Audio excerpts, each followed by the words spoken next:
శ్రీ గురుభ్యో నమః. శ్రీ మహాగణపతే నమః. శని వక్రగతి ఆరంభమవుతున్నది. శని వక్రగతి అది ఎటువంటి ప్రభావాన్ని చూపిస్తుంది అనేది మనం చూద్దాం.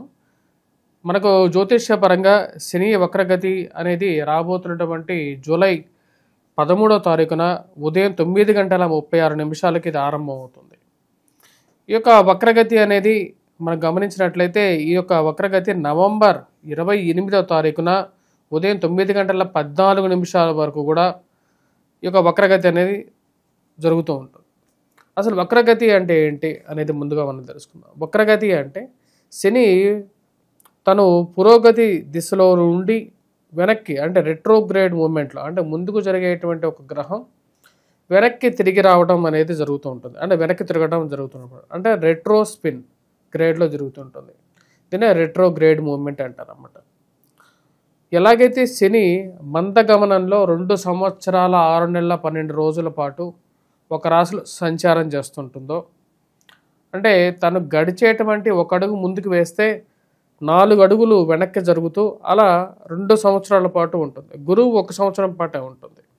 కానీ శని మటుకు మంచి శుభాన్ని ఇవ్వగలిగేటువంటి స్థానంలో ఉంటే తను 3 సంవత్సరాల పాటు అంటే 2.5 సంవత్సరాల పాటు దగ్గరగా 3 సంవత్సరాల పాటు తను ఒక మంచి ఫలితాన్ని ఇస్తూ ఆ యొక్క రాశిలో ఉండేటువంటి వారికి సకల ఐశ్వర్యాలని శుభ ఫలితాన్ని కూడా ఇవ్వగలుగుతాడు. శని మనం గమనించినట్లయితే శని మూల పదార్థంగా మనం గమనించినట్లయితే ఏ యొక్క వస్తువులకి ఎటువంటి బిజినెసెస్కి ఈ యొక్క గ్రహం అనేది బాగా ఉపయోగపడుతుంది అనేది ముందుగా తెలుసుకుందాం. శని ముఖ్యంగా మనం చెప్పాలంటే మెటల్స్ ఐరన్కి బాగా ఉపయోగపడుతుంది, స్టీల్, దాని తర్వాత అదేవిధంగా వృత్తిపరంగా మనం గమనించినట్లయితే కార్మిక కర్షక వృత్తులు ఏవైతే ఉంటాయో అంటే వడ్రంగి పనిచేసేటువంటి వాడు, వాచ్మెన్లు కానీ లేకుండా అంటే ఈ యొక్క మున్సిపాలిటీలో పనిచేసేటువంటి వారు, రోడ్ కాంట్రాక్ట్ పనులు చేసేటువంటి వారు, బిల్డింగ్ కన్స్ట్రక్షన్ చేసేటువంటి మేస్త్రులు, సివిల్ ఇంజనీరింగ్లో పనిచేసేటువంటి వారు, వాటితో పాటు ఇక బిల్డింగ్ కన్స్ట్రక్షన్ చేసేటువంటి కూలీలు, వీరందరి మీద కూడా తన యొక్క ఇన్ఫ్లుయెన్స్ అనేది వీటితో పాటు ఎవరైతే పెట్రోకెమికల్స్ వాటి మీద కూడా దీని యొక్క శని యొక్క ప్రభావం అనేది ఉంటూ ఉంటుంది. పెట్రోకెమికల్స్ మీద ఉంటుంది, ఆ యొక్క ఇండస్ట్రీస్లో పనిచేసేటువంటి వారి మీద కూడా ఈ యొక్క ప్రభావం అనేది ఉంటుంది. ఇక మరి అదే విధంగా స్టీల్ ఇండస్ట్రీస్లో పనిచేసేటువంటి వారు, building and roads and contractors పనిచేసేటువంటి వారి మీద కూడా ఉంటుంది. స్థానాన్ని బట్టేసేసి ఫైనాన్షియల్ ఇష్యూస్ మరి అదేవిధంగా వైవాహిక జీవితంలోనూ దీని యొక్క ప్రభావం అనేది శని యొక్క ప్రభావం అనేది ఉంటూ ఉంటుంది అన్నమాట. ఇప్పుడు జరుగుతున్నటువంటి వక్రగతి అనేది వచ్చినప్పటికీ మీనరాశిలో జరుగుతున్నది. మీనరాశిలో జరుగుతున్నటువంటి వక్రగతి రాబోతున్నటువంటి జూలై 13వ తారీఖు నుంచి మనకు 3 నెలల పాటు అంటే 3 నెలల కన్నా ఎక్కువగా మనకు వచ్చినప్పటికీ ఈ యొక్క దాటి ఒక వక్రగతి అనేది ఉంటుంది. వక్రగతి ముగించుకున్న తర్వాత మళ్ళీ పురోగతిలోకి మళ్ళీ శని అనేది జరుగుతుంది అన్నమాట. ఈ యొక్క వక్రగతి ముగిసిన తర్వాత ముగియక ముందు ఎటువంటి ప్రభావం చూపించబోతుంది ద్వాదశ రాశుల వారి మీద అనేది మనం ఇప్పుడు చూద్దాం. అదేవిధంగా వృత్తిపరంగా కూడా ఎటువంటి ప్రభావాన్ని చూపించగలుగుతుంది అనేది కూడా మనం క్లియర్గా తెలుసుకుందాం. మేషరాశి వారికి వృత్తిపరంగా వ్యాపారపరంగా ఈ యొక్క వక్రగతి లాభాన్ని ఇవ్వగలుగుతుంది. ముఖ్యంగా శని వక్రగతిలో ఏలినాటి శని ప్రభావంలో మొదటి పాదంలో ఉన్నటువంటి ఈ యొక్క ప్రభావం ఏదైతే ఉందో ఇప్పుడే స్టార్ట్ అయినటువంటి ప్రభావం ద్వారా ఏవైతే కొన్ని కోల్పోయారో ముఖ్యంగా ఫైనాన్షియల్గా ఆర్థికంగా జరుగుతున్నటువంటి కొన్ని నష్టాలు, స్నేహితుల ద్వారా బంధువుల ద్వారా జరుగుతున్నటువంటి కొన్ని నష్టాలు విషయంలో ఇది కొంచెం రిలీఫ్ అనేది ఇవ్వగలుగుతుంది. వక్రగతి ఎప్పుడైతే లాభస్థానంలో జరుగుతూ ఉంటుందో ముఖ్యంగా లాభపరంగా అది ఉద్యోగపరంగా కానీ లేకపోతే వ్యాపార పరంగా కానీ కొన్ని కోల్పోయినటువంటి ధన రూపేణ వస్తు రూపేణ కోల్పోయినటువంటి కొన్ని పదార్థాలు ఏవైతే ఉంటాయో వాటిని తిరిగి పొందటానికి ఇది ఎక్కువగా యోగాన్ని ఇవ్వగలుగుతుంది. శని వక్రగతిలో జరుగుతున్నప్పుడు ఫైనాన్షియల్గా గెయిన్ అనేది ఉంటూ ఉంటుంది. దానికి తగిన విధంగానే ఈ యొక్క పీరియడ్లో ఈ రాశి వారికి శుక్రుడు యోగకారకమైనటువంటి స్థితిలో రాబోతున్నాడు జూలైలో. దాని తర్వాత బుధుడి యొక్క సానుకూలమైనటువంటి స్థితి కూడా యోగాన్ని ఇవ్వగలుగుతుంది. గురుమోద్యమి అనేది కూడా ఈ యొక్క పీరియడ్లో అంటే జూలైలో జరుగుతున్నటువంటి గురుమోద్యమి రీత్యా కూడా ఈ యొక్క ఫలితంని యోగాన్ని ఇస్తుంది.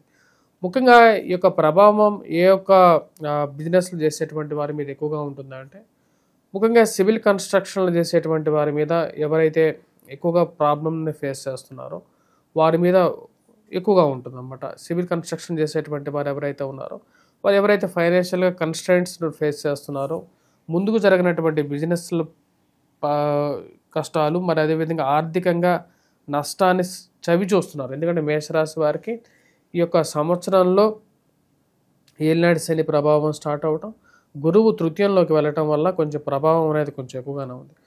కానీ ఇప్పుడు ఎప్పుడైతే వక్రగతిలోకి జరుగుతున్నటువంటి రాబోతున్నటువంటి 3 నెలల కాలము ఈ రాశిలో ఉండేటువంటి వారికి సానుకూలమైనటువంటి ఫలితాలు అనేవి గోచరిస్తుంది. ఇది కొంచెం రిలీఫ్గానే చెప్పొచ్చు. ఇంకో 3 మంత్స్లో మనం జ్యోతిష్య గ్రంథంలో ఎవరికైతే లాభస్థానాల్లో కానీ కేంద్ర స్థానాల్లో కానీ ఎప్పుడైతే శని వక్రగతిలోకి ఏ ఒక్క ప్లానెట్ అయినా సరే వక్రగతిలో కేంద్ర స్థానాల్లో కానీ లాభస్థానాల్లో కానీ రాజ్యస్థానంలో కానీ అంటే కేంద్ర స్థానాల్లో కానీ ఈ యొక్క వక్రగతికి జరుగుతున్నప్పుడు అది యోగాన్ని ఇస్తుందని చెప్పి శాస్త్రంలో చెప్పబడింది. ముఖ్యంగా మెటల్స్లో ఇన్వెస్ట్ చేసినటువంటి వారు, మెటల్ బిజినెస్ చేస్తున్నటువంటి వారు, ఫార్మాస్యూటికల్ రంగంలో పనిచేస్తున్నటువంటి వారు మరియు అదేవిధంగా సాఫ్ట్వేర్ రంగంలో పనిచేస్తున్నటువంటి వారికి కూడా కొంచెం ఫైనాన్షియల్గా కొంచెం ఆర్థికంగా ఎవరైతే కష్టపడుతున్నారో ఆ రిలేషన్షిప్స్లో ఉండి కొద్దిగా కష్టపడుతున్నటువంటి వారికి కూడా కొంచెం రిలీఫ్ అనేది ఇవ్వగలుగుతుంది. ఆర్థికంగా మనం ఇన్వెస్ట్ చేసినటువంటి పరిస్థితులు ఏవైతే ఉన్నాయో ఆ పరిస్థితుల నుంచి ఇచ్చినటువంటి డబ్బు సరైనటువంటి విషయంలో మళ్ళీ తిరిగి రాకుండా ఆ డబ్బు వస్తుందో రాదో అనేటువంటి ఒక ఆలోచన కలిగిస్తున్నటువంటి పరిస్థితులు, చుట్టూ జరుగుతున్నటువంటి పరిణామాలకి కొంచెం రిలీఫ్ అనేది పొందగలుగుతారు. ఉద్యోగపరంగా కూడా అభద్రత ఏదైతే జరుగుతుందో ఆ యొక్క అభద్రత అనేది కొంచెం దూరంగా జరగటం మానసిక సంతృప్తిని కూడా ఇవ్వగలుగుతుంది. ఈ రాశిలో ఉండేటువంటి వారు ముఖ్యంగా వచ్చినప్పటికీ విద్యార్థులకు కూడా ఈ యొక్క శని వక్రగతి కొంచెం బెనిఫిట్ ఇవ్వడానికి ఎక్కువగా సానుకూలమైనటువంటి ఫలితాలు అనేవి గోచరిస్తూ ఉన్నాయి. ద్వాదశ రాశుల వారికి ఇప్పుడు ఓవరాల్గా వచ్చినప్పటికీ శని యొక్క ప్రభావం గురించి మనం డిస్కస్ చేసాం. అసలు శని ప్రభావం నుంచి ఎటువంటి పరిహారాలు చేసుకోవాలి? ఎందుకంటే ఇక్కడ మనకు శని జనరల్గా వక్రగతి కాకుండా చూసుకున్నట్లయితే కొన్ని రాశుల వారికి బాగా యోగాన్ని ఇవ్వగలుగుతాడు. వాటిలో వృషభ రాశి వారు, దాని తర్వాత మకర రాశి వారు, దాని తర్వాత వచ్చేటప్పటికి మనం గమనించినట్లయితే తులారాశి వారు, ఈ 3 రాశులకి యోగాన్ని ఇవ్వగలుగుతాడు. వక్రగతి జరుగుతున్నప్పుడు ఏంటంటే కేంద్ర స్థానాల్లో ఉన్నప్పుడు కొంచెం యోగాన్ని అటు ఇటుగా ఇస్తూ ఉంటాడు, కొంచెం బెటర్ రిజల్ట్స్ ఇస్తూ ఉంటాడు. శని ప్రభావం జరుగుతున్నప్పుడు మిగతా స్థానాలు ఏవైతే ఉన్నాయో అని 3 స్థానాలు కాకుండా మిగతా రాశుల వారికి మీద శని ప్రభావం అనేది ఉంటుంది. దాంతోపాటు రాహువు కూడా వచ్చేటప్పటికి ఇంచుమించు రాహు మెయిన్గా ఇంచుమించు శని యొక్క ప్రభావం ఎంతైతే ఉంటుందో అంత ప్రభావాన్ని ఇస్తాడు. అంటే అర్ధాష్టమ స్థితిలో శని ఎలాగైతే ప్రభావాన్ని ఇస్తున్నాడో అర్ధాష్టమ స్థితిలో రాహు ఉన్నప్పుడు కూడా అదే ఫలితాన్ని ఇస్తాడు. దానికే శని బాత్ రాహు బాత్ అంటారు. అంటే ఇప్పుడు వృశ్చిక రాశి వారికి అర్ధాష్టమ శని పోయినప్పటికీ అర్ధాష్టమంలో రాహు వచ్చాడు. దాని యొక్క ప్రభావం అనేది ఈ రాశి వారికి ఉంది. సో ఈ రాశిలో ఉండేటువంటి వారు మెయిన్గా ఈ యొక్క ఎటువంటి పరిహారం చేసుకోవాలి మిగతా రాశుల వారు అనేది చూద్దాం. ముఖ్యంగా మనం గమనించినట్లయితే శనికి ఎన్నో రకాల పరిహారాలు చేసుకోవచ్చు. అఘోర పాశుపత హోమం అనేది ఒకటి చేసుకోవచ్చు. ఒకవేళ మీ యొక్క జాతక చక్రంలో శని మహర్దశ నడుస్తూ మీకు రాహు మహర్దశ కానీ శని మహర్దశ కానీ జరుగుతున్నట్లయితే ప్యారలల్గా ఏలినాటి శని ప్రభావం కానీ అర్ధాష్టమం కానీ అష్టమ శని ప్రభావం కానీ జరుగుతున్నట్లయితే రిజల్ట్స్ అనేది కొంచెం సేమ్ అలాగే ఉంటుంది అన్నమాట. అంటే రాహు మహర్దశ కానీ శని మహర్దశ కానీ జరుగుతూ అర్ధాష్టమ శని, అష్టమ శని, ఏలినాటి శని ఇవి జరుగుతున్నట్లయితే మటుకు సేమ్ రిజల్ట్స్ ఉంటూ ఉంటాయి. అంటే కొంచెం నెగిటివ్ రిజల్ట్స్ ఎక్కువగా వస్తూ ఉంటాయి. అలాంటప్పుడు కంపల్సరీగా మీరు వెంకటేశ్వర స్వామి దేవాలయ దర్శనం చేసుకోండి. సింపుల్ రిజల్ట్స్ కావాలనుకుంటే డబ్బులు ఖర్చు పెట్టకుండా మీరే ఇంట్లో చేసుకునేటువంటి వాటి గురించి మనం ముందుగా డిస్కస్ చేద్దాం. వాటిలో వచ్చినప్పటికీ శనికి తైలాభిషేకం చేయండి. అది చేసే సమయం కూడా వచ్చేటప్పటికి శని హోరా సమయంలో చేయండి. ఒక రోజులో శని హోరా సమయంలో చేయండి. శనివారం పూట చేయండి. మరియు అదేవిధంగా ఒక నల్లటి గుడ్డ తీసుకొని దాన్ని 7 పాయలుగా దాన్ని విభజించి దాన్ని నూనెలో నానబెట్టి ఆ నూనెను నానబెట్టిన తర్వాత నువ్వుల నూనెలో నానబెట్టిన తర్వాత శని ముందు దీపారాధన చేయండి. శనివారం పూట శనిహోరా సమయంలో చేయండి. ఇలా 7 శనివారాలు చేయండి. చేసేటప్పుడు ప్రతిరోజు తలస్నానం చేసి శనివారాలు చేయండి. శనివారం నాన్ వెజిటేరియన్ డ్రింక్స్ తీసుకోవద్దు. వాటికి కొంచెం దూరంగా ఉండండి. ఎందుకంటే శని ప్రభావం అనేది ఇంకా కొంచెం ఎక్కువ అవుతూ ఉంటుంది. లగ్జరీ ఐటమ్స్కి కొంచెం దూరంగా ఉండండి. శని లగ్జరీని ఎక్కువగా యాక్సెప్ట్ చేయడు. ఇవన్నీ చేయండి. ఇవి కొంచెం మీకు సింపుల్ రెమెడీస్గా ఉంటాయి. దాంతోపాటు నువ్వులు ఏవైతే ఉంటాయో నువ్వులు ఎవరికైనా దానం చేయడానికి దానిలో ఒక శీల వేసేసి, ఇనప శీల, ఎవరికైనా సరే బ్రాహ్మడు అక్కడ ఉంటే వాళ్ళు తీసుకుంటారు, వారికి దానం చేయండి. లేదా లేని పక్షాల్లో ఆ నువ్వుల నూనెతో కొనుక్కొని వచ్చి స్వామివారికి అభిషేకం చేయండి.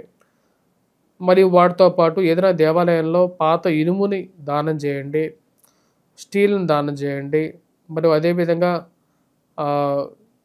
గోధుమతో చేసినటువంటి రొట్టెలని, నల్లటి ఆవులు ఏవైతే ఉంటాయో కపిల గోవులు అంటారు, ఈ యొక్క శనివారం పూట ఆ యొక్క ఆవులకి తినిపించండి. గోధుమ రంగులో ఉండేటువంటి ఆవులు ఏవైతే ఉంటాయో వాటికి కూడా తినిపించవచ్చు. లేని పక్షాల్లో ఈ యొక్క ఆవులకి చేయించండి. వీటన్నిటితో పాటు ఈ రాశిలో ఉండేటువంటి వారు ముఖ్యంగా శనివారం పూట నువ్వులతో చేసినటువంటి బిస్కెట్స్ కానీ ఇలాంటివి ఏవైతే ఉంటాయో వాటిని కూడా ఎవరికైనా పిల్లలు ఉండేటువంటి పిల్లలు, ఎవరైతే ఆడుకునేటువంటి పిల్లలు నువ్వుల ఉండలు కానీ ఏవైతే ఉంటాయో ఆ నువ్వుల ఉండలని కూడా మీరు ఏం చేస్తారంటే వెంకటేశ్వర స్వామి దేవాలయంలో ఇచ్చి అక్కడ పూజ చేయించిన తర్వాత నువ్వుల ఉండలని అందరికీ పంచిపెట్టచ్చు. ఇలాంటి పరిహారాలు చేయడానికి ఎక్కువగా ప్రయత్నం చేయండి. వీటితో పాటు ఈ రాశిలో ఉండేటువంటి వారు ముఖ్యంగా వచ్చేటప్పటికి అఘోర పాశుపత హోమం అనేది కూడా ట్రై చేయొచ్చు. అఘోర పాశుపత హోమం శివాభిషేకం కూడా చేసుకున్నట్లయితే కొంచెం సానుకూలమైనటువంటి ఫలితాలు పొందగలుగుతారు. స్వస్తి.